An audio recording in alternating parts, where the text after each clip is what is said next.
Napagpalang hapon po sa ating lahat. Muli na naman tayo dadako sa ating Bible Study online. Purihin po ang Panginoon sa mga buhay po ng mga nasa foundation na siyang nangunguna. At nakita ko na rin yung aking batchmate na si Gloria Bravo. Noong nakaraan, mga nahuli yung mga nag-pop up yung mga kanilang mga pangalan. Yung iba po taga sa Kapitolyo. Siya na ron si Eloisa, nakabatchmate ko na sa Kapitolyo rin po siya sa trabaho. Yung mga batchmate ko, si Boy Kundangan, mga kaibigan ko, sila Ricky at Roberto Singh, ay huli na po silang nakapanood. Ano po, purihin po ang Panginoon. Sa ngayon po ay kakaunti pa lamang po ang naka-active o kasalukuyang naka-join ngayon. Kasi nga po talagang nung maglako po tayo sa MGCQ, marami na po ang naging nagkaroon ng mga trabaho, naging abala na po sila. Pero later on, sa kanya siguro bago sila pag-uwi nila, bago sila matulog, ay nanonood sila ng atin. Kaya andun, nagko-comment po sila, may reaction po sila sa ating gawain. Purihin po ang Panginoon sa ating mga buhay. Patuloy po na nakikita po natin yung palalim na problema ng ating bansa, lalo na dahil sa dahil sa sanhi ng COVID-19. Andyan na po talaga yung kahirapan. Yung isa pong pinanood ko na video ng aking kaibigang pastora sa Paumo. Doon daw po sa katabing bahay nila ay may nagpakamatay, nagbigti dahil natin yung po sa hindi nakayanan. Depression po yun. Yung wala kang nang mapuntahan, wala kang pagkakitaan, masipag ka man sa panahon ngayon, kung talagang wala kang papasukan, talagang darating sa ating mga punto yung mga marami pong mga problema talagang po dulot ng COVID-19. Una-una, marami ang nawalan ng trabaho, maraming negosyo ang nagsasara dahil nga po lalo silang malulugi kung hindi nila isasara kasi po yung lalo naman yung mga nangungupahan ay continue sila magbabayad, hindi naman kumikita. Kaya nga po sa ating kalagitnaan, lahat po ng nakikinig, lahat po ng mga involved sa ating gawain na ito, patuloy po tayong manalangin. Sama-sama po tayong manalangin para sa pagbabalik ng old normal. Hindi po yung new normal. Kasi ngayon po tayo po ay nasa new normal, yung mga MGCQ. Purihin po ang Panginoon dahil sa patuloy nating pag-aaral, nagkakaroon tayo ng inspiration. Lalong-lalo na yung pangako ng Diyos, yung salita ng Diyos. Nagbibigay po ng kalakasan sa atin. Kahit na ang ating isipan, ang ating espiritu, ang ating damdamin ay apektado ng COVID-19.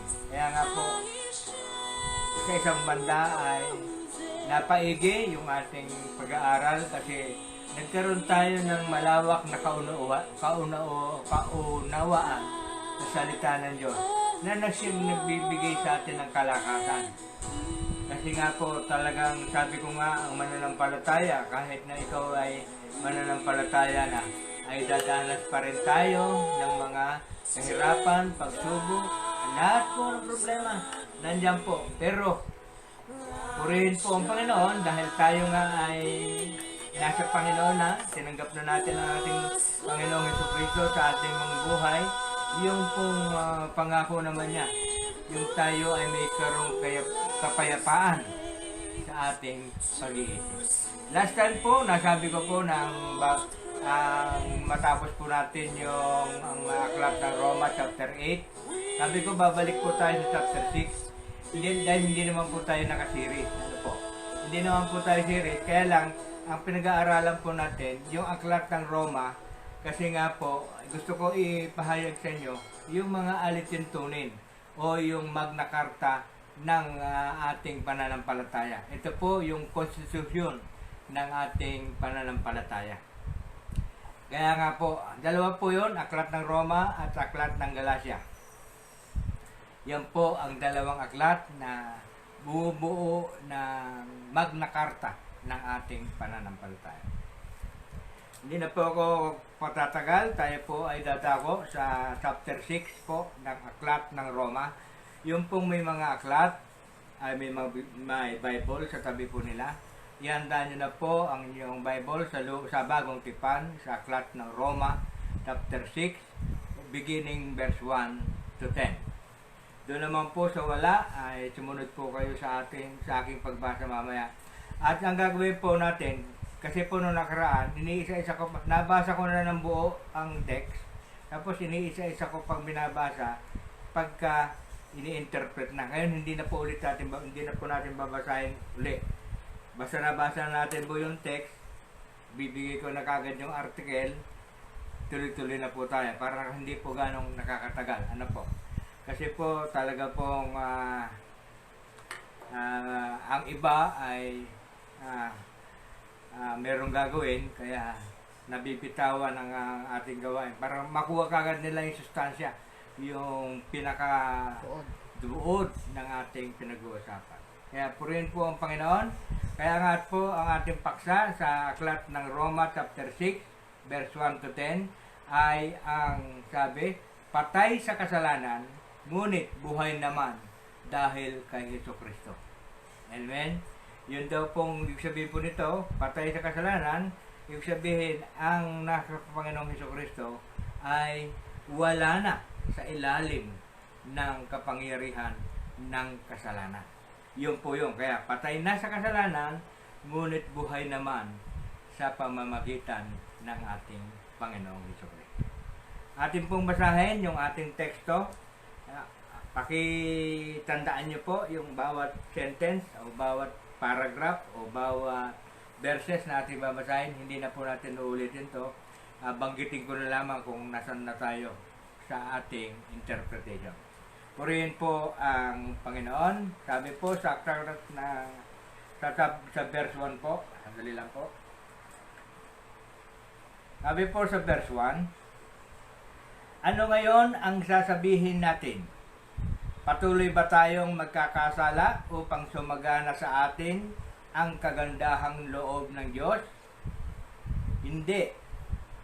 Tayo'y patay na sa kasalanan, kaya't hindi na tayo dapat mamuhay sa pagkakasala.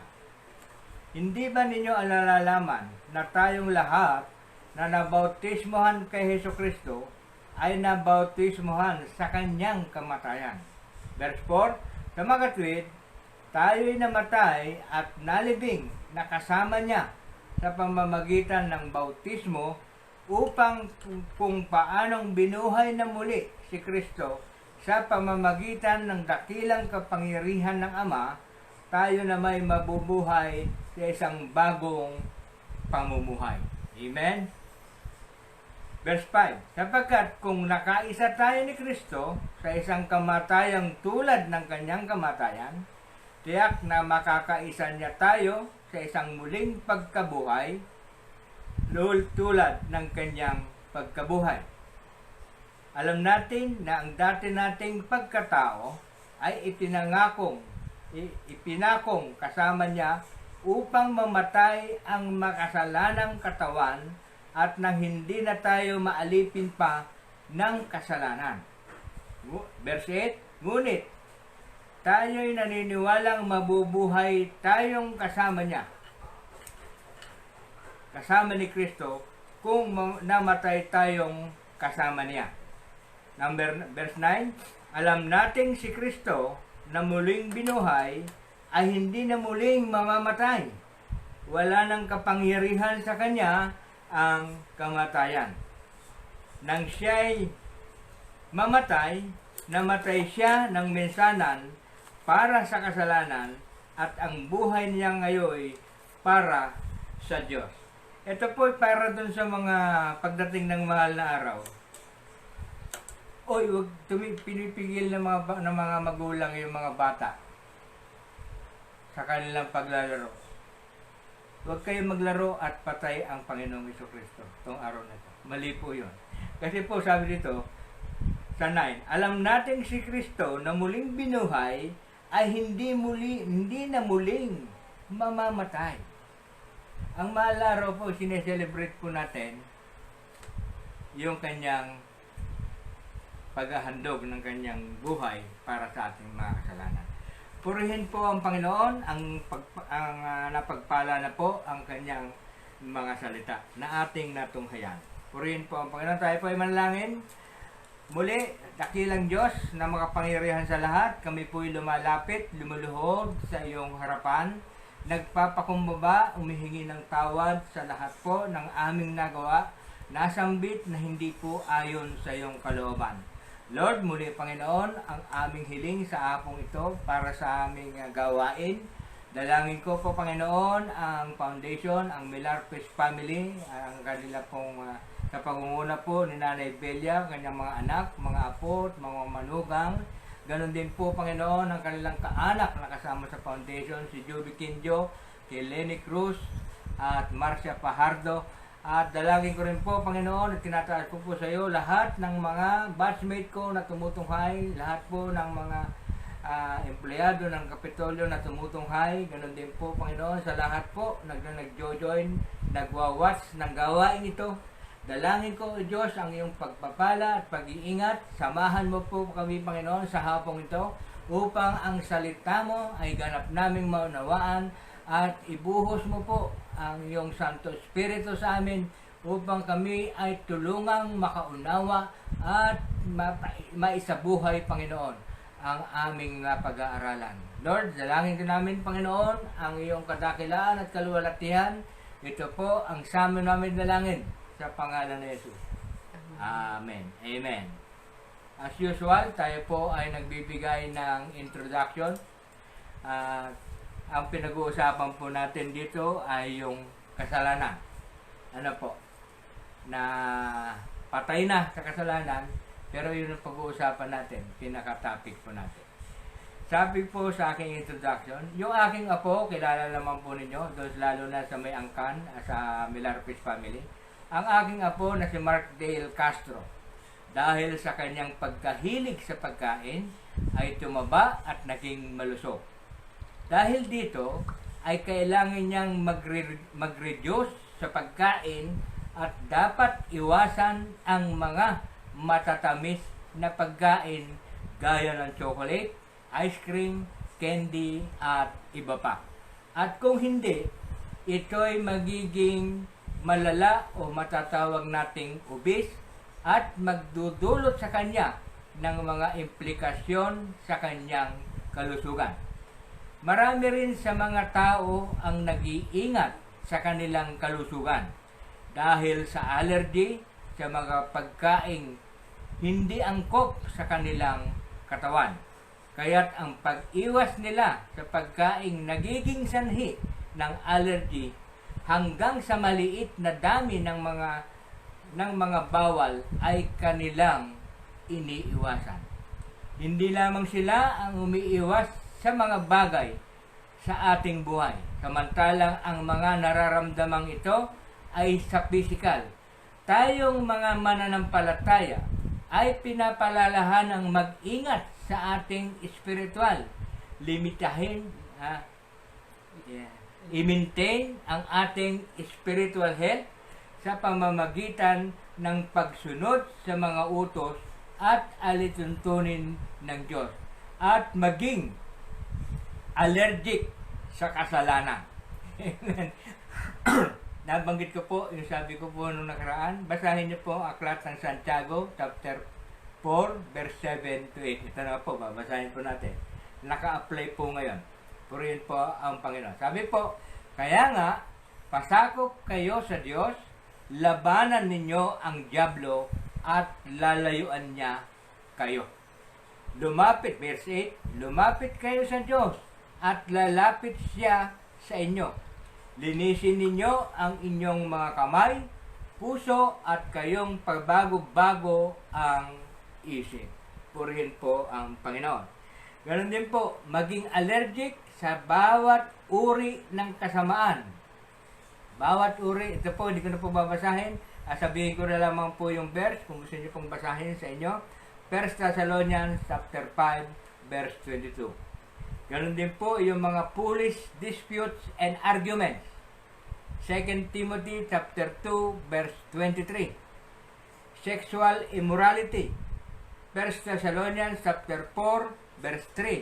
At marami pa pong ibang uri ng kasalanan.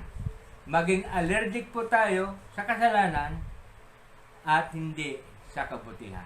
Purihin po ang Panginoon. Dadako na po tayo sa ating pinag-aaralan. Ang sabi ko nga po, yung ating pinaka-puot ay umiikot sa kasalanan. Ano po? Pero dito sa ating pinag-aaralan, ayun nga po, patay na tayo sa kasalanan dahil tayo po ay buhay na. Buhay dahil sa ating pakikipag-isa sa Panginoong Jesucristo. Yun po yung atin. Kaya lang, pag-uusapan natin yung kasalanan para makita natin yung mga aral dito na dapat nating iwasan. Ano po? Purihin po ang Panginoon. Sa verse 1 po, hindi ko na babasahin. Sa verse 1 po, ay meron pong apat na parte na aking pagpapaliwanag tungkol dito.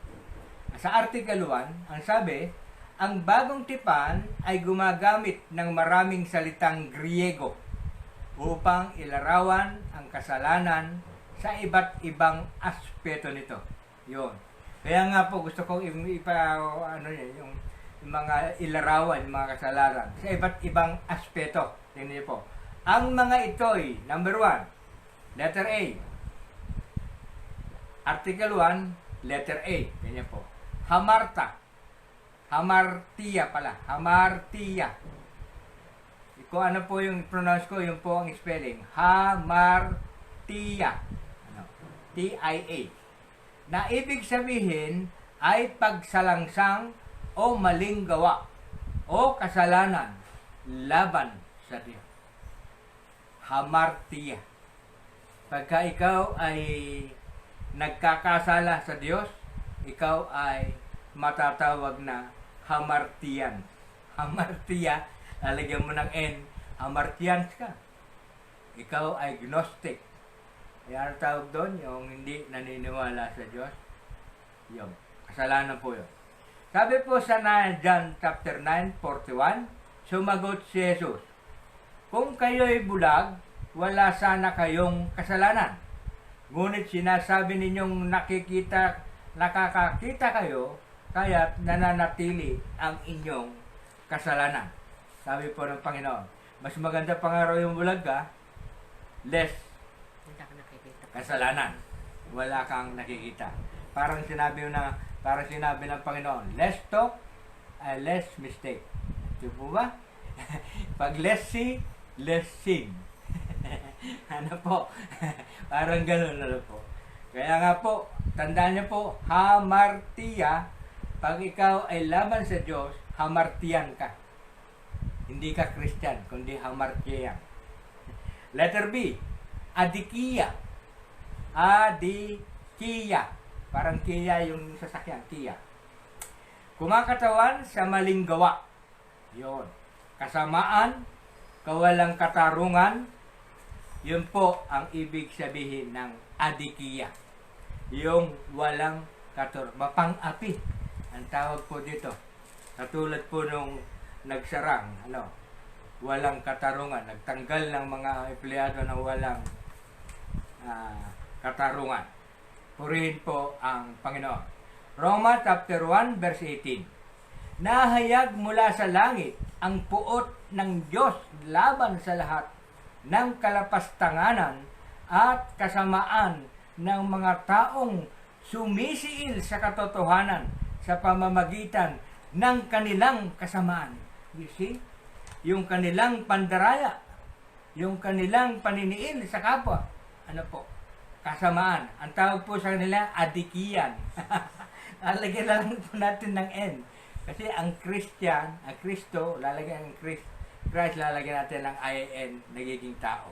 At tayo po ay Christian dahil tayo ay follower ng ating Panginoong Jesucristo. Tandaan niyo po, adikiya, kumakatawan sa maling gawa, kasamaan, kawalang katarungan. Yung po.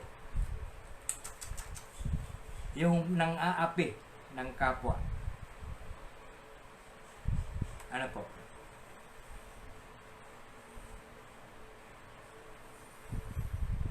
Sabi po sa 1 John, dagdag po ito, 1 John 5:17, ang lahat ng gawaing di matuwid ay kasalanan.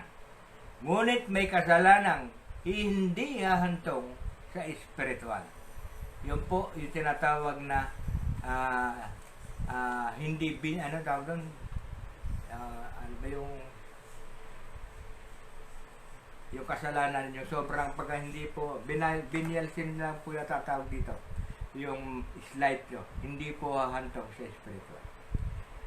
Paliwanag, ang adikiya ay isa ring pangsariling kapangyarihan na maaaring mang-alitin at mandaya. Yun ang sinasabi ko. Yun po sabi, adikiya isa ring pangsariling kapangyarihan. Yung sabihin natin pinag-uusapan ngayon, yung mga oligarkiya. Pinagsasamantalahan, lalo na po, ngayon binubuksan na po, inaano na po ngayon ang Meralco. Dahil nga po, maraming nagreklamo. Hindi, yung mga dati, hindi naman ganun ang bayad, biglang dumami. Merong, ang bayad daw po nila every month is 4,000, 4 na buwan, 16,000. Ang dumating na bill, 32,000. Hindi po ba? Yung mga nagsarado mas lalong lumaki. Yung mga sarado naman daw pong pwesto, meron din kuryente, sarado naman. At mas malaki pa. At malaki pa, ano ba naman yun? Hindi nga po. Sample lang po yun. Hayagang sinasabi ko kasi yun naman po totoo ako naman po. Example lang po yung sinabi ko. Hebreo chapter 3, verse 13. Alam niyo po yung pati yung tubig. Maynilad and Manila Water. Oligarko rin po yun Yung isa kay Pangilinan, isa yung kay ano po. Ito niyo po yung ginagawa nila. Hindi na po yung kumita lamang. Hindi bali nang mamatay na yung mga masasagasaan. Ganun po ang katwiran nitong mga oligarko. Ano kaya nila yung pera? Sana naisip nila si Henry C. na sobrang yaman. Hindi madadala ang kayamanan. Hanggang ngayon, hindi makakain ng masasarap. Hanggang lugaw lang. Sila, payaman ng payaman, anong magagawa sa inyo? Ng yaman niya. Pwede namang konting-konting tubo. Konting konsiderasyon sa mga Konting-konting tubo, hindi biglaan ang tubo. Lalaki. Bilyon po kinikita ng mga taong to. Nasaan ang puso nila? Ang mga sinisilbihan, mga tao, karamihan na walang pa ng trabaho. Kunwari, hindi raw po puputulan. Konsiderasyon. Pero babayaran mo yung 32,000? Praise the Lord. Hallelujah. Hebreo chapter 3, verse 13. Ito na nga po. Magpaalalahanan kayo araw-araw habang may panahon pa, upang ang sinuman sa inyo'y di madaya at maging alipin ng kasalanan. Kung pwede nga lang po nating masulatan yung mga oligarko natin, pag may-ari ng Meralco at ng mga tubig, palalahanin, o hindi nyo po madadala yung pera, baka kayo po makuryente sa kuryente ninyo at malunod kayo sa tubig ninyo. Hindi po ba? Paalala lang po, hindi nyo po madadala na yung po nagsasabi ng pagpapaalala, may malasakit sa kapwa yun. Bakit po? Positive po yung comment positive. Paalala lang po, meron po tayong Diyos. Bumalik po kayo sa Diyos. Alalahanin po ninyo, hindi nyo po madadala ang pera. Ano po? Maging, ano po yung sabi ng second commandment? Love your neighbor as you love yourself. Hindi, sa kantong mga oligarko, love yourself, and love yourself, and love yourself, etc., etc. Sila lamang ang kanilang mahal. Hindi na po ang neighbor. Amen? Sana po, kaya siguro nagkaroon ng COVID eh. Talagang, sabi ko naman sa inyo, tama nga yata yung sabi ni, narinig ko, na ito, dahil digdig nito, andito yung impyerno. Andito yung mga diablo, o kampo ni diablo. Purihin po ang Panginoon. Letter C. Ano po yung number 1? Hamartia. Yung may kasalanan sa Diyos. Adikiya, kasalanan, kasamaan, na walang katarungan. Adikiya. Anomia. Anomia. Ano po? Mia, motor naman, no? Mia. Kanina Kia, yung Kia Pride. Nasa sakyan. Nangangahulugang, ang anomia ay nangangahulugang kasamaan ng paglabag sa batas at pagsalansang sa utos ng Diyos. Pagsalangsang, hindi pagsunod sa batas at utos ng Diyos. 1 John chapter 3, pinapaalala ko po, yung sinabi po natin sa Matthew 28, utos po ng Diyos yun. Kaya nga po yung sabi ko sa inyo, lahat tayo may katungkulan, magbahagi ng salita ng Diyos. Utos yun. Ay, hanggang ngayon, mababasa natin. Pagsalangsang sa utos, pag hindi ka pala na ikaw ay may kasalanan pala. Tingnan po. May po ba? Gawin ninyong alagad ang buong bansa. Di ba? At, ano sabi doon? Gawin ninyong alagad ang buong bansa. At basbasan niyo sila sa Espiritu Santo, sa Ama, Anak, at Espiritu Espiritu Santo. at katotohanan. Ayan po. Sabi po, di po ba? Ay, utos yun eh. Ngayon, ito malalaman natin. Ay, paglabag sa utos, hindi natin ginagawa. Isip-isip. Nangangahulugang kasamaan ng paglabag sa batas at pagsalangsang sa utos ng Diyos. Sabi po sa 1 John chapter 3, verse 4, ang bawat nagkakasala ay lumalabag sa kautusan ng Diyos. Sapagkat ang kasalanan ay paglabag sa kautusan. Yung po sinabi rin po sa Santiago, ang nakakaalam sa chapter 4, ang nakakaalam ng mabuti at hindi mo ginagawa, nagkakasala ka. Yung paghayo, yung pagbibigay, pagsishare ng Word of God, di po ba yun ay mabuti? Hindi mo ginawa, nagkakasala ka. Di po ba ganun yun? Yun po paliwanag dito. Sample lamang po yun. Ano po? Yung paglabag sa kautusan ng Diyos ay kasalanan. Marami pong utos ang Diyos. Mabigat. Kaya, ako, ayoko pong manakit ng damdamin ng bawat isa. Tayo po ay nag-aaral. Pinapaalalahanan po ang lahat sa aral na ito ngayon. Direkta po ako, ayoko yung magpaligoy-ligoy. Direkta po ako magsalita. Kaya po yung ako namin pastor sa direkta po yung salita ko. Natigil. Eh sila paligoy-ligoy. Hindi po ganon. Nanguuto lang yun eh. Soft-spoken. Godly daw spoken daw yun. No? Ang salita ng Diyos ay matalim. May kabilaang talim. Masakit talaga. Totoo po. Sinasabi ko po sa inyo. Kasi nga po, nababasa po natin sa Bible. Ito po, galing sa Bible tong aral natin. Hamartia, Adikia, Anomia. And number 4, Apistia. Apis. A-P-I-S-T-I-A. Apistia. Nagpapahiwatig ng di pagsampalataya o pagiging taksil. Yun. Hindi ka mananampalataya, apistian ka pala. Pisti, parang pisti na po. Apistian. Hindi ka mananampalataya sa Panginoon, hindi ka naniniwala sa Diyos, apistian ka pala. Pisti, parang nagaling sa pisti. Na-shortcut yata. Nagpapahiwatig ng hindi pagsampalataya o pagiging taksil. Hebreo chapter 3 verse 12, mga kapatid, ingatan ninyong huwag sumama ang sinuman sa inyo at mawala ng pananampalataya hanggang sa talikdan ang Diyos na buhay. You see? Ang tawag po doon, ang bumibitaw, backslider sa Panginoon o nawala na ng tiwala sa Diyos, nagpakamatay na siya. Ganun po yun eh.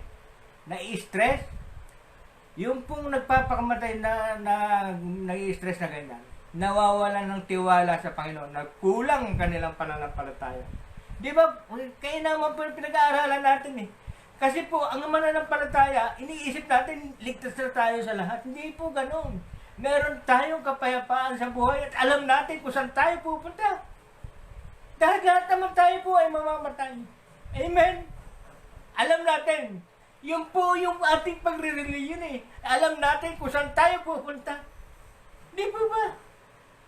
Lahat po tayo. Maswerte po yung pagbabalik ng Panginoon. Buhay ka. Pero ang sabi ng Panginoon, lahat po ng namatay na sumampalataya ay bubuhayin. Mauuna po. You see, yun po yung pag-asa natin. Bakit pa ako mga harbat? Bakit pa ako maglalamang sa kapwa? Aanahin ko yung pera. Tama na sa akin yung isang ban. May pang-service man lang. O bahay, matuloy man lang yung aming ipapatay yung budget. Purihin po ang Panginoon. Ganun lang mga kapatid. Ganun lang. Hindi na yung sobra-sobra. Matabunan ka na ng pera. Nawalan ka na ng nawalan ka na ng pagkatao. Purihin po ang Panginoon. Hindi nga tayo nagbasa para maging matulin tayo. Nasisingitan naman ng mga adli. Purihin po ang Panginoon. Nadadala po ako ng emosyon. Ayoko. Sabi ko kung sinusulat ko tayo kung bibigay. Alam ko maraming masasaktan eh. Ayoko. Hindi ko naman gustong masaktan kayo. Masaktan ng mga karne. Ayoko naman eh. Ayoko makasakit ang damdamin eh. Pero ito po yung totoo. Nasa Bible po ito. Binasa ko naman po sa inyo yung cross-reference. Hindi naman po nagmula sa akin. Kaya nga ayoko magsalita ng paliwanag ko mismo doon sa verse eh.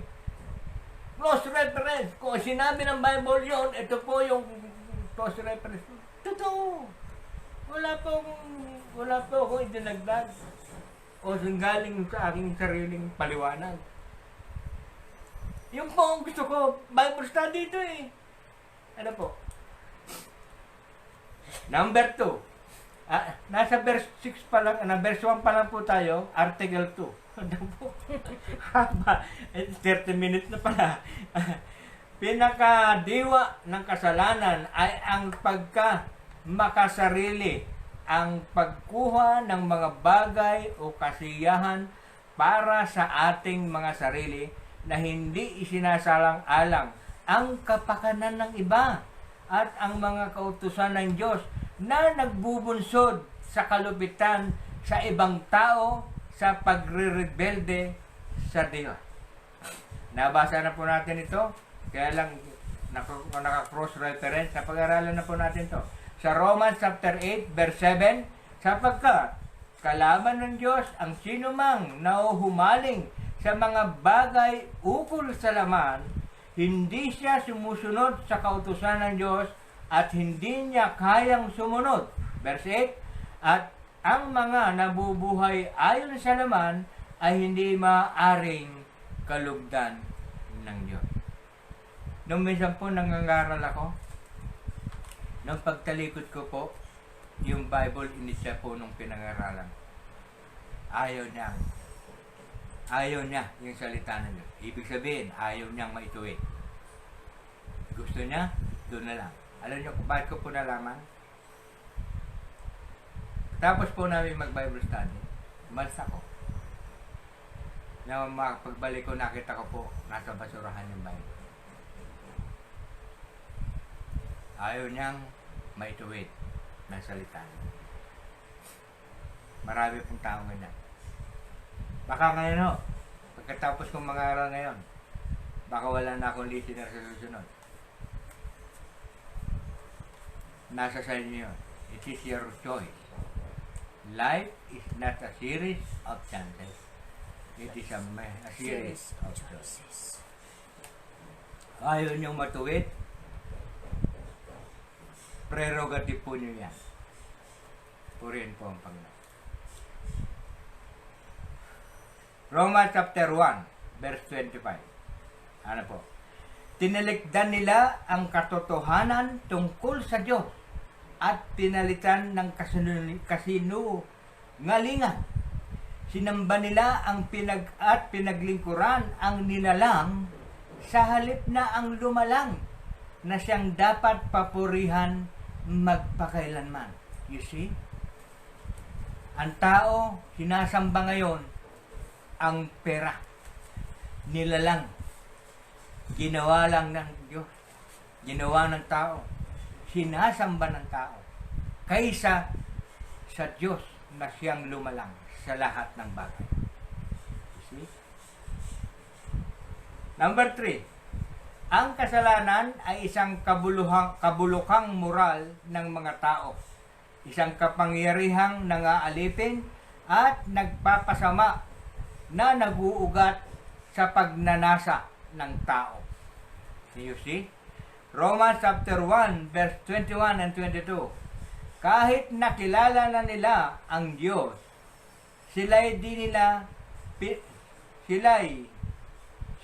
nila pinarangalan bilang Diyos at pinasalamatan man. Sa halip, naghaka-haka sila ng mga bagay na walang kabuluhan at nadimlan ang kanilang mga hangal na pag-iisip.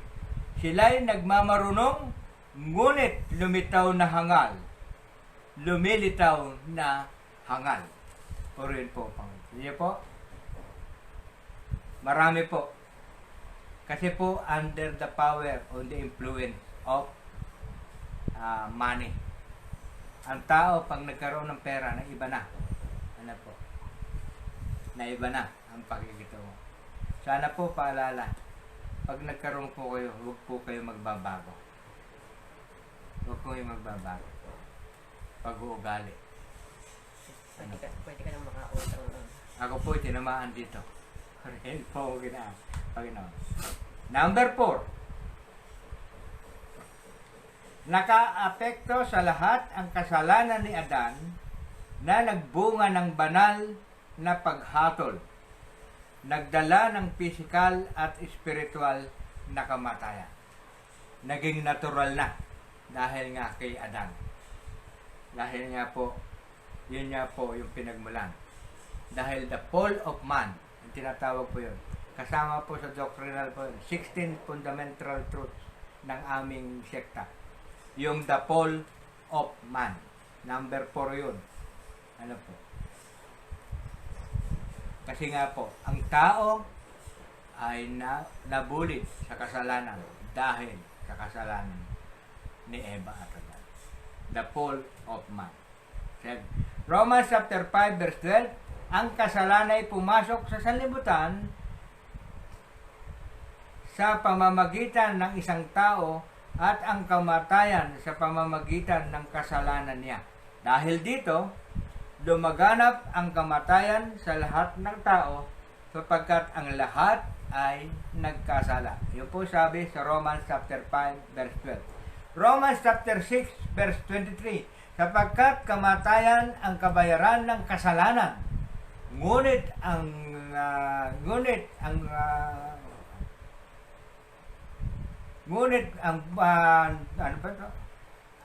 kamatayan ay kabayaran ng kasalanan, Tama. ngunit ang kaloob ng Diyos ay buhay na walang hanggan sa pamamagitan ni Hesus Kristo. Amen? Amen. Kasi memory verse yun, hindi ko na sinusulat eh. Memory verse yun. Praise the Lord. Muntik pang makalimot. Iba na talaga yung nawawala ng buhok. Humihina na ang memory. Purihin po ang Panginoon. Yun po. Dadako na po tayo sa verse 2. Ang ating pong pinag-uusapan para sa mga letuner, sabi po ay ang ating pinag-uusapan ay ang chapter 6 ng Roma at nasa verse 2 na po ang ating pagpapaliwanag. Purihin po ang Panginoon. Sabi ko na po, hindi ko na pa ulit babasahin. Ang sabi po sa verse 2 ay hindi na dapat mamuhay sa pagkakasala. Romans chapter 6 verse 11 and 12. Hindi po sakop ng ating teksto kasi po ang ating teksto ay hanggang 10. Kaya dapat ninyong ibilang ang inyong sarili na patay na sa kasalanan, datapwat buhay naman para kay Kristo Jesus. Huwag na ninyong paghariin ang kasalanan sa inyong mga katawang mamamatay upang hindi na kayo maalipin ng masamang pita nito. Yun nga po sabi ko sa introduction eh, maging allergic sa kasalanan. Iwasan, kasi may allergy. Ano po? Doon po sa akin introduction, kasi po yung may mga allergy, iniiwasan na nila yung makakasakit, yung lalala yung kanilang allergy. Ganon din po yung kasalanan. Maging karoon tayo ng allergy sa kasalanan. Verse 4. Nalibing na kasama niya sa pamamagitan ng bautismo. Yun po yung sinabi sa verse 4. Nalibing na kasama niya sa pamamagitan ng bautismo. Ang paliwanag, ang bautismo para sa Kristiyano ay sagisag ng pagkalibing at pagkabuhay na muli na kasama ni Jesucristo. Kaya nga po nilulubog. Bautismo nilulubog at ililitaw, ibig sabihin, namatay at muling nabuhay.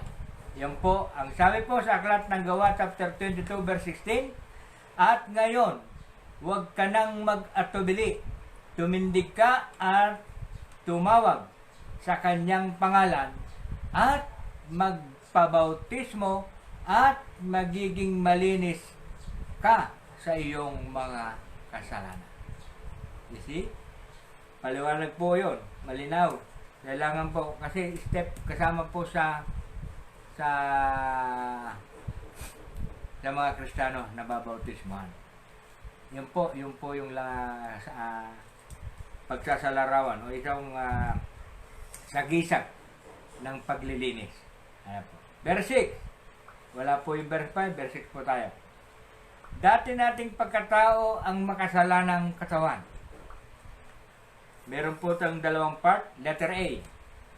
Ang dating pagkatao na hindi pa binagong buhay ng mananampalataya ang makasalanang katawan. Yun po, sabi, ang dating pagkatao na hindi pa binagong buhay ng mananampalataya ang makasalanang katawan. Galatians chapter 2, verse 19 and 20.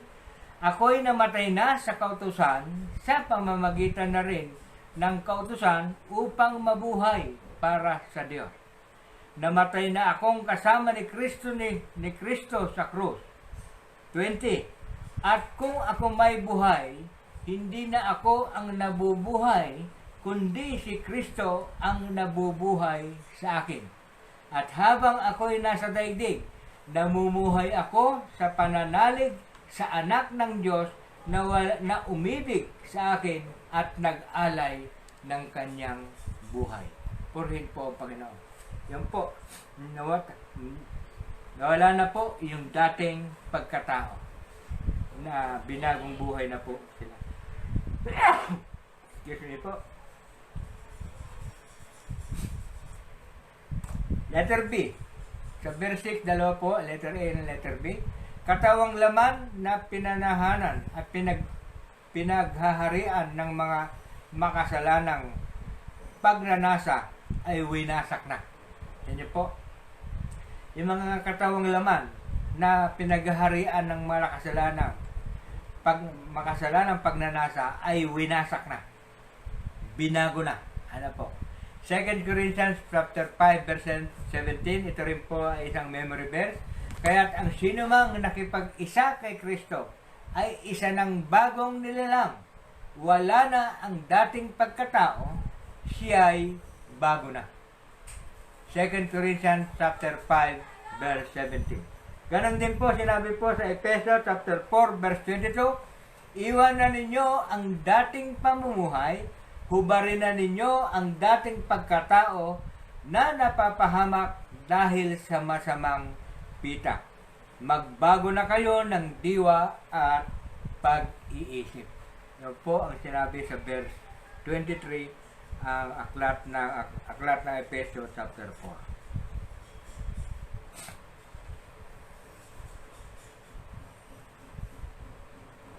Ganon din po, nadako na po tayo sa verse 7. Purihin po ang Panginoon. Ang bilis na po. Second to the last na po ito, verse 7. Pagkatapos po ang verse 10. Verse 7, ang sabi po doon, pinalaya mula sa kapangyarihan ng kasalanan. Sabi po sa John chapter 8, 36, kapag kayo'y pinalaya ng anak, tunay nga kayong malaya. Sa 32, babalik po sa 8:32, makikilala ninyo ang katotohanan at ang katotohanan ang magpapalaya sa inyo. Yung po sinabi, pinalaya mula sa kapangyarihan ng kasalanan. Why? Nung magbasa ka ng katotohanan ng Bible, ano po, nagbabasa ka ngayon, nalalaman po ngayon, katulad po yun, nakikinig lamang po ngayon sa aral. Nalaman nyo na po. Kasi po yung inaaral ko, nanggaling ng Bible. Nakarinig na kayo, nakabasa na kayo. Yun po ang magpapalaya sa inyo. Why?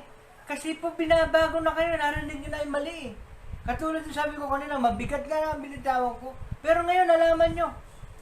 Hindi po ba? Yun po ang sinasabi sa 32. Makikilala ninyo ang katotohanan at ang katotohanan ang magpapalaya sa inyo. Totoo po yung sinasabi natin, binabasa natin. Yun po ang magpapalaya sa ating kasalanan. Magbalik loob lang. Ang mahirap kasi sa tao, pag nagkamali, never na silang humingi ng tawad. Napakadaling humingi ng tawad. Magkano po ito? 50. Di po ba 49 na lang? Humingi ng tawad. Nadali po. Nadali po humingi ng tawad. Sabi nga po sa Efeso 4, sabi. Kung kayo ay nagkaroon, kayo nakakamit, nakagawa ng kasalanan, huwag niyo na pong ipagpabukas. At kung kayo magagalit, huwag hahantong sa pagkakakala. Huwag niyo na pong ipagpabukas. Humingi kayo ng tawad. Kasi po, pag nakatulugan niyo niyan, kinabukasan nakalimutan niyo na. Alam niyo po yung nangyayari, yung kasalanan na hindi niyo nahingi ng tawad. Nagpapail yan eh. Tapos mananalangin ka, nakaharang yung kasalanan. Paano makakaabot ang prayer mo? Ang panalangin ng taong matuwid, agad sinasagot ng Diyos. How come? Diba? Sabi, paano ka magiging matuwid? Eh, nakaharang yung kasalanan. Hindi mo kagad hiningi ng tawad. Nasa hanggang pesame lang. You see? Nako nyo? Ay, paano? Ang panalangin ng taong matuwid, agad pinakikinggan ng Diyos. Priority sa Diyos yun. Eh, hindi ka humingi ng tawad na nakaharang. Pinabayaan mo ng pinabayaan. Hindi mo na hiningi ng tawad. Mga kapatid, advice po, pag nakagawa ng kasalanan, puntahan mo kagad. Huwag mo ipagpabukas. Sorry. Humingi kayo ng tawad sa Diyos. Huwag po doon sa isang kulubakil. Purihin po ang Panginoon. Last na po, tatako na po tayo sa verse 10. Tama-tama po, nasa 40 minutes na po tayo. Ay, 45 minutes. Ano po? Sabi po sa verse 10, namatay siya para sa ating kasalanan. Paliwanag. Bagamat si Kristo ay walang kasalanan, nagdusa siya at ipinahiya ng kapangyarihan ng kasalanan para sa atin. You see? Dahil siya ay walang kasalanan, binayaran niya. Inaglahi siya ng kasalanan. Ano tawag doon? Hindi siya iginala. Binastos. Tutuusin. Hindi siya iginala ng kasalanan. Kasi nga po, tiniis po ng Panginoon yun dahil sa ating kasalanan. Binayaran niya na po yun. Kaya kailangan po, ang iaalay ay yung malinis. Hindi po karapat-dapat na ialay yung makasalanan para sa makasalanan. Kailangan malinis para panglinis sa makasalanan. Ang Panginoon ay walang kasalanan. Siya po yung naging hain. Amen. Roma chapter, pansinin niyo po ito, parehong 5:21. Roma 5:21. Yung isa mamaya, 2 Corinthians 5:21. Nagkataon. Parehas.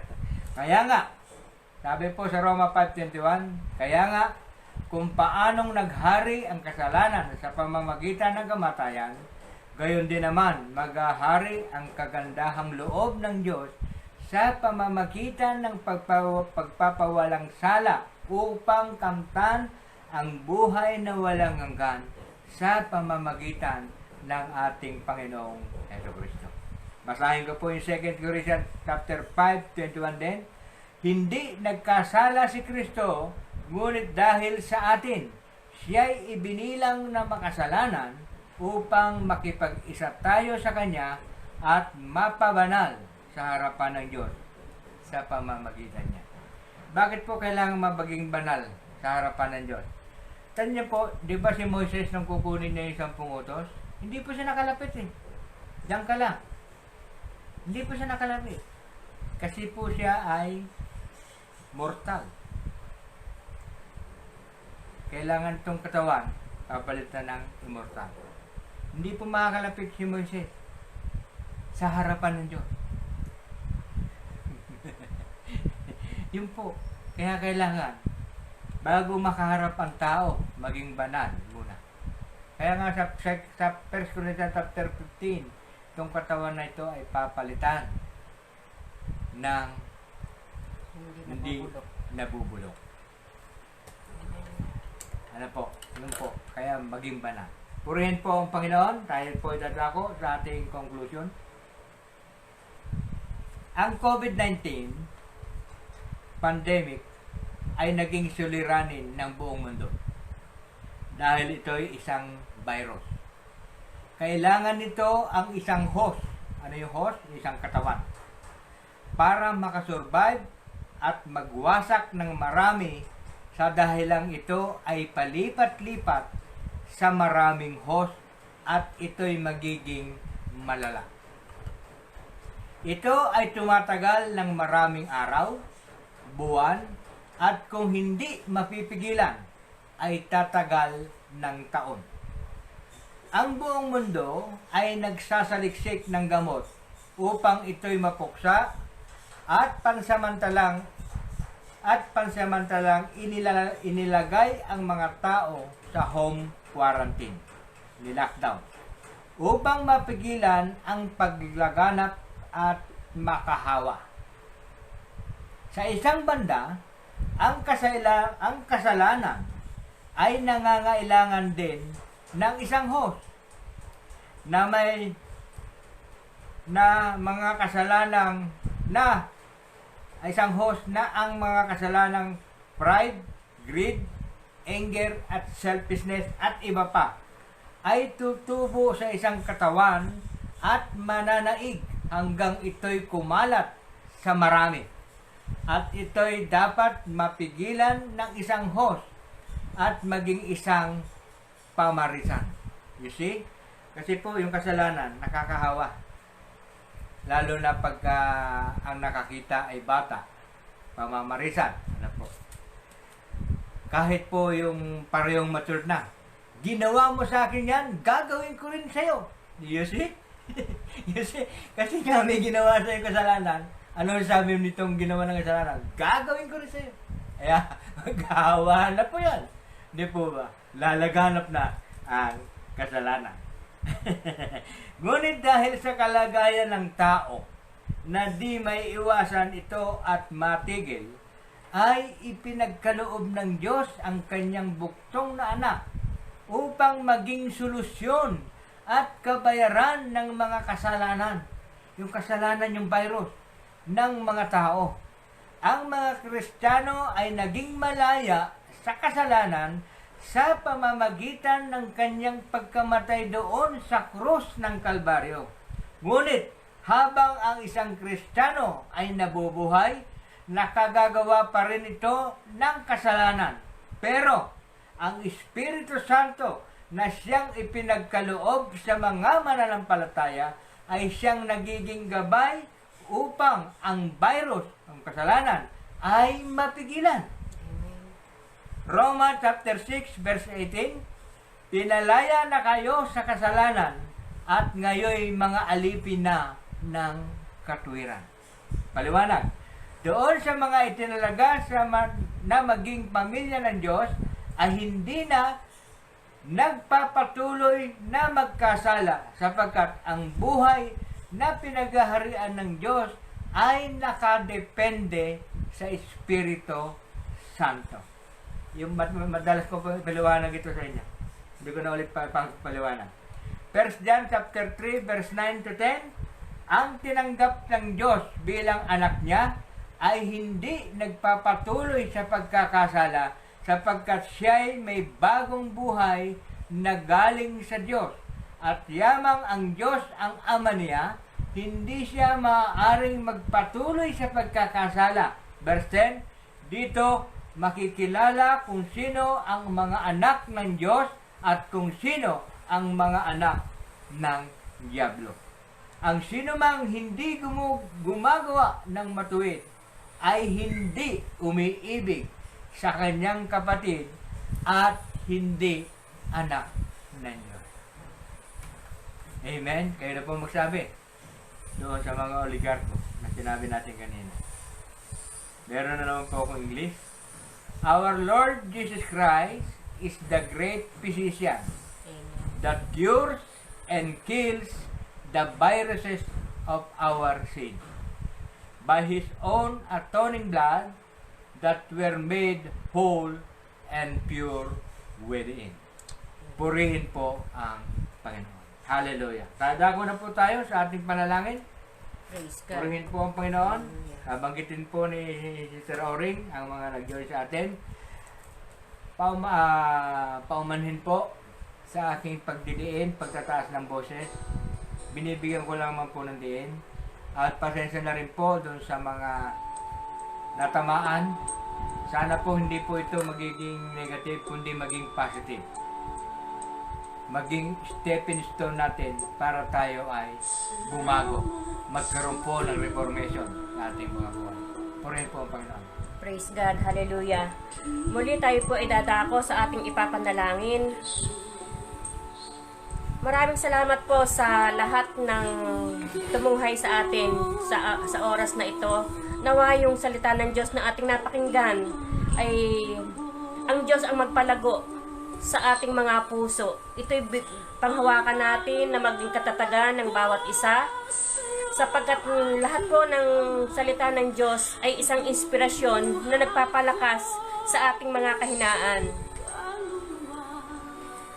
Ang ating pong ipapanalangin ay healing at recovery po para kay Remedios Santos at Francis Pulido na pareho pong dialysis patient, kay Amabel Dalsten sa kanya po kidney operation, at dun po sa prayer request pa rin ni Lenny na isang nurse na frontliner na nagpositibo po sa COVID-19. Nawa ang Panginoon ay hipuin siya at tuluyan na siyang gumaling. Gayon din, healing para dito sa kaibigan po ni Marcia Pajardo yung anak ng kaibigan ni Marcia Fajardo na nagkasakit sa sobrang pag-iisip po na nakakonfine ngayon sa isang hospital sa Abu Dhabi. At prayers din po para kay Merly de Belen Paulino para sa kanyang kalakasan at katatagan sa mga bagay na nagpapagulo sa kanyang isipan. Gayon din po, proteksyon ng lahat laban sa virus na dulot ng COVID-19 at yung hanap buhay pa din po ng bawat isa na nangangailangan nito, kalakasan ng ating mga pisikal at espiritual na buhay. At gayon din po sa lahat ng naaabot at tumutunghay sa ating FB Live. Gayon din sa mga tumutunghay sa mga shares nila Lucy Milarpis at ni Lenny Cruz. Ang Panginoon po ang patuloy po nating lapitan sa ating mga pangangailangan. Gayon din po sa mga concerns po ng ating mga OFW na manatili na sila ay magkaroon ng maayos na kalusugan, malayo sa anumang sakit o karamdaman. Gayon din, makabalik na sa hanap buhay yung mga nawalan din po ng trabaho. Sa Japan, sila John Patrick Castro, Gerardo Angelo Gaspar, Leonard Caparas, Juby Quinjo, J.R. Santos, Jesus Corpus Castro, Glenda Enriquez Yamaguchi. Sa Abu Dhabi, Marciana Fajardo at si Ricardo Singh. Sa USA, Lenny Cruz and family at sa pamilya ni Sarah Cruz. Sa Dubai, Lucy Milarpis. Sa Taiwan, si Anduria. Sa Middle East po, sila Ed Cabrera, Cathy Cabrera, Jason Cabrera, Edwin Ardubit, Lynn Maglake, Marvin Pangilinan, Butch Gonzales. Sa Australia, Jane Baniked and family sa pamilya po ni Ate Ami Basco. Gayon din sa Italy, sina Danilo Apostol, Irene Apostol, Heidi Apostol, Lea Siganlay, Maribel Apostol. Gayon din po sa mga concerns po ng mga naka-join sa atin. Katulad po nila Teresita Milarpis, Jocelyn Milarpis, Lucy Milarpis, Rodel Gatchalian Palan, Dalisay Castro, Rochela Vanessa Santos, Amalia Milarpis Santos, Marvin Castro, Abigail Ilustrisimo, Kim Lauren Ilustrisimo, Evangeline Milarpis, Gloria Bravo, Romel Santos, Marciana Fajardo na nasa Dubai, ay nasa Abu Dhabi, Lenny Cruz na nasa USA, Efren Nicolas Jr., Dalia de la Cruz, Juby Quinjo na nasa Japan, Eloisa Tolentino Estrella, Emil Santos at si Pastor Jaime Reyes. Gayon din po lahat ng pangangailangan ng mga estudyante po na magkakaroon po ng mga online classes. Atin pong idulog sa Panginoon na ang lahat ng kanilang kakailanganin ay patuloy na ipagkaloob ng Panginoon. Purihin po ang Panginoon sa ating guest na isang pastor, si Pastor Jaime Reyes. Pastor, kumusta ka na? Alam po, nag-umpisa na tayong naunti-unti na tayo nagkakaroon ng gawain pag-araw ng linggo. Ganun din po sa lahat po ng nag-attend. Marami po kung bakit natapat pa na mabigat yung ating mabigat po yung aking bitawan dahil po yun ay patungkol po sa kasalanan. Yun nga po, sana po tayo ay lahat ay magkaroon ng allergy. Babawi naman po tayo dahil pag-uusapan po natin next sa Sunday na po, bale, ay ang chapter 12 ng Aklat ng Roma. Nandun pa rin po tayo sa Magna Carta na sapagkat po Aklat ng Roma ay isang Magna Carta ng ating pananampalataya. Bawi po tayo.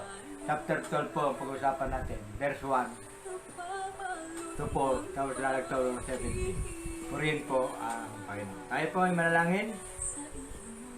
Hallelujah. Hallelujah. Banal at dakilang Diyos na makapangyarihan sa lahat, sa hapong pong ito ay hayaan mo, Panginoon, na ihayag namin ang aming mga kasalanan, mga nagawa na sambit na hindi ayon sa iyong kalooban. Lord, totoo nga po, Panginoon, sa aming narinig ay ako mismo ang iyong lingkod na naghatid nito ay tinamaan, na-convict, Panginoon, sa lahat ng aking nabasa at natutunan.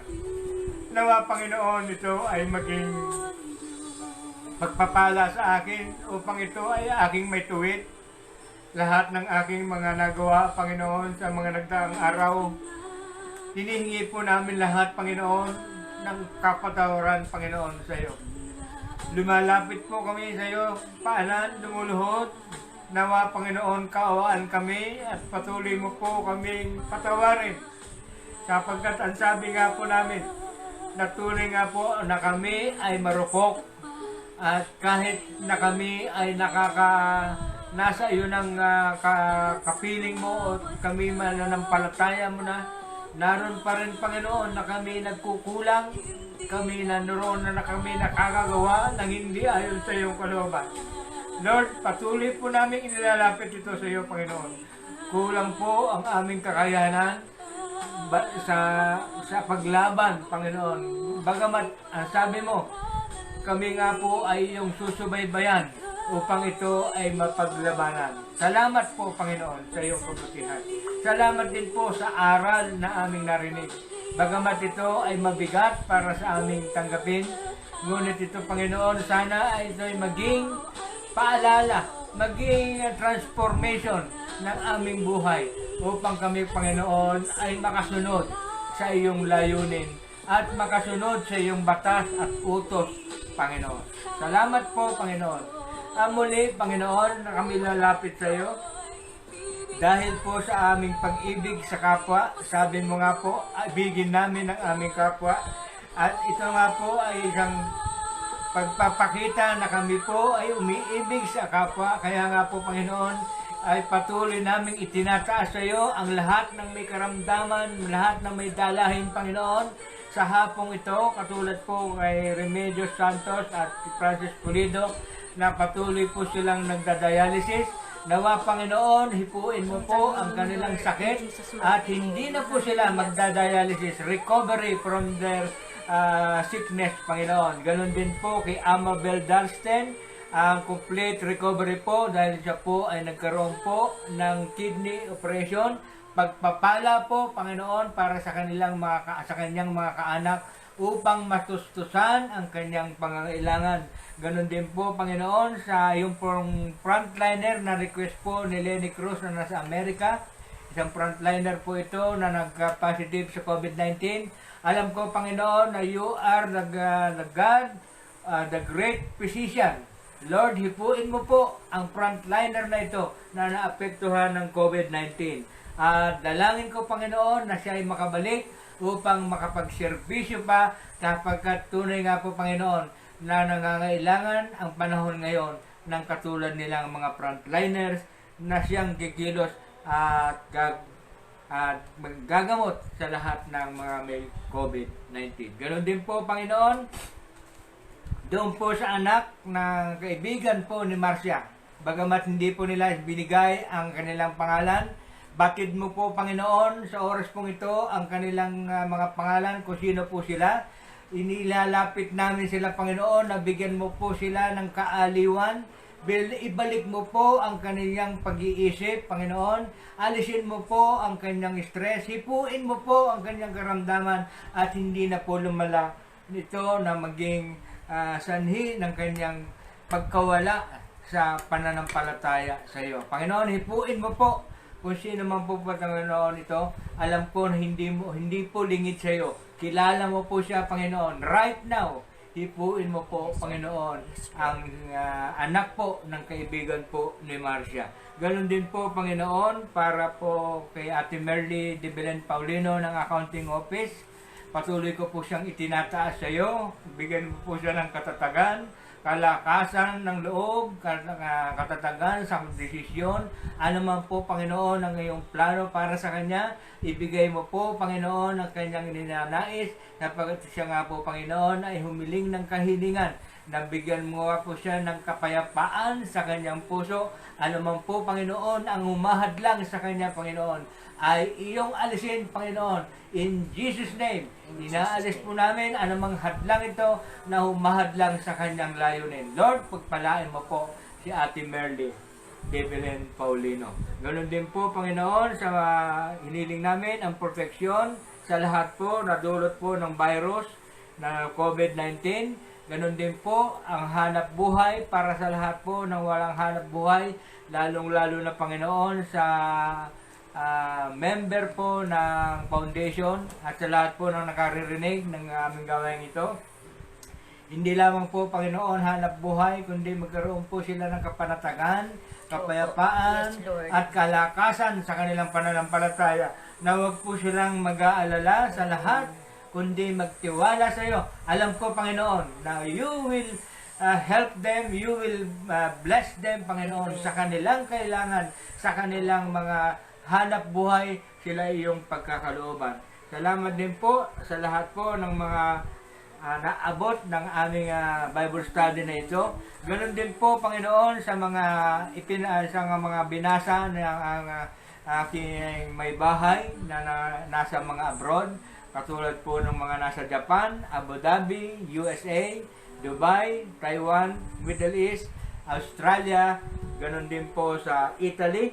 Dalangin ko po, Panginoon, sa kanilang lahat, Panginoon, ang iyong gabay, patnubay, kalakasan, kalusugan, higit, Panginoon, ang kagalingan, Panginoon, sa lahat po, Panginoon, ng may mga karamdaman sa kanila.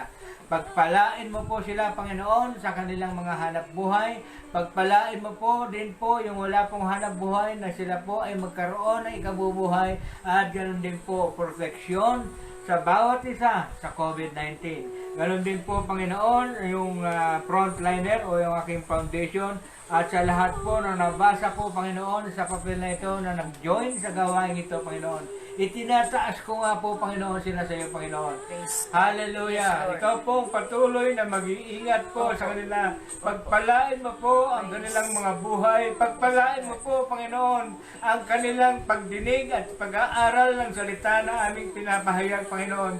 Nanawa sila nga po, Panginoon, ay maganap at mabuksan ang kanilang isipan upang ang layunin mo, ang utos mo, ang tuntunin mo ay aming masunod, Panginoon, at makalimutan at huwag nang at umiwas na, Panginoon, sa pagkakasala. Kung maaari, Panginoon, hawakan mo kami upang ang aming mga ginagawa ay naayon sa iyong kalooban. Dalangin ko rin po, Panginoon, sa lahat ng pangalan na nabanggit dito sa front page, Panginoon. Ikaw po, Panginoon, ang siyang magpapala, mag-iingat po, Panginoon, sa kanila. Ganyan din po sa foundation, sa pangunguna po ng aking binan, si Nanay Belia Milarpis, Panginoon, sa kanyang mga anak, mga manugang at mga apo, Panginoon. Dalangin ko, Panginoon, ang iyong pag-iingat at kagalingan, kalusugan at kapayapaan sa puso ng bawat isa. Amen. Dalangin ko rin po, Panginoon, sa lahat po ng nakatunghay ng gawain ito at ang aming namumuno ng aming bayan, ang aming Governor Daniel Fernando, Vice Governor Willie C. Alvarado. Ganon din po, Panginoon, ang lahat po ng empleyado ng Kapitolyo, particularly, Panginoon, sa accounting office, sa pangunguna po ni Ma'am Marites Prehinal at Ate Merly de Belen Paulino. Batid mo po at hindi po lingid sa iyo, Panginoon, ang kanilang mga pangalan. Abutin mo po, Panginoon, ang kanilang mga pangangailangan, ang kanilang mga request, Panginoon. Ganon din po, Panginoon, ang pagpapalang espiritual, pagpapalang material, Panginoon. Kagalingan, lalong-lalo na, Panginoon, sa mayroong mga karamdaman. Ganon din po, Panginoon, ang pagproteksyon sa COVID-19. Salamat po, Panginoon. Patuloy ka namin niluluwalhati sa hapong ito. Patuloy ka namin dinadakila. Sa iyo po ang lahat ng kapurihan at pasasalamat. Ito po ang samo namin dalangin sa pangalan ni Jesus. Amen. Amen. Praise God. Hallelujah.